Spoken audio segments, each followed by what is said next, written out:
السلام علیکم ورحمۃ اللہ تعالیٰ وبرکاتہ۔ ناظرین، آج ہم گفتگو کرنے والے ہیں دو اہم مسئلوں کے تعلق سے۔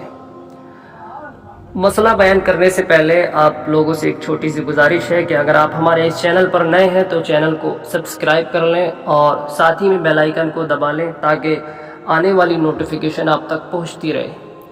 معزز سامعین کرام، پہلا مسئلہ یہ ہے کہ عورت کا جو کفن رہتا ہے وہ میکے والوں کے ذمے ہوتا ہے یا پھر کسی اور شخص کے، اور دوسرا مسئلہ یہ ہے کہ میت کے سر میں کنگھی کرنا کیسا ہے، یعنی میت کے بالوں میں کنگھا کرنا کیسا ہے۔ تو انہی دو اہم مسائل کے تعلق سے آج ہم گفتگو کریں گے۔ تو معزز سامعین کرام، پہلا مسئلہ یہ ہے کہ عورت کا جو کفن رہتا ہے، بعض لوگ ایسا گمان کرتے ہیں کہ عورت کا جو کفن ہے وہ اس کے میکے والوں کو ہی دینا لازم ہے۔ تو معزز سامعین کرام، یہ ایک غلط رواج ہے۔ یہاں تک کہ بعض جگہ میکے والوں کے اگر وہ لوگ مفلس ہوں تب بھی عورت کا کفن ان کو دینا ضروری خیال کیا جاتا ہے اور ان سے زبردستی لیا جاتا ہے اور ان کو ستایا جاتا ہے، حالانکہ اسلام میں ایسا کچھ نہیں ہے۔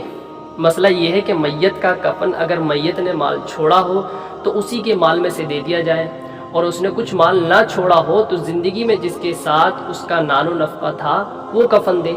اور عورت کے بارے میں خاص طور سے یہ ہے کہ اس نے اگرچہ مال چھوڑا ہو تب بھی اور اگرچہ نہ چھوڑا ہو تب بھی اس کا جو کفن رہے گا وہ اس کے شوہر کے ذمہ رہے گا، یعنی عورت نے مال و دولت چھوڑی ہو یا نہیں چھوڑی ہو، اس کو جو کفن دینا ہے وہ اس کا شوہر دے گا۔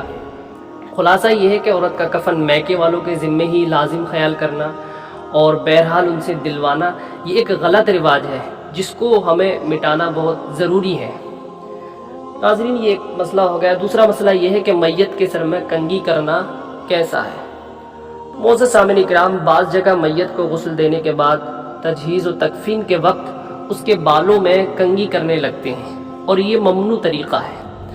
حدیث میں ہے کہ حضرت سیدتنا عائشہ صدیقہ رضی اللہ تعالیٰ عنہا سے میت کے سر میں کنگھی کرنے سے متعلق سوال کیا گیا تو آپ نے منع فرمایا اور فرمایا، کیوں اپنی میت کو تکلیف پہنچاتے ہو۔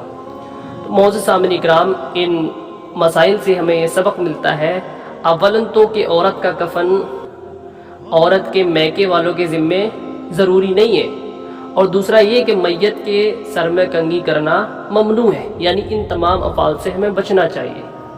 تو السلام علیکم ورحمۃ اللہ تعالیٰ وبرکاتہ۔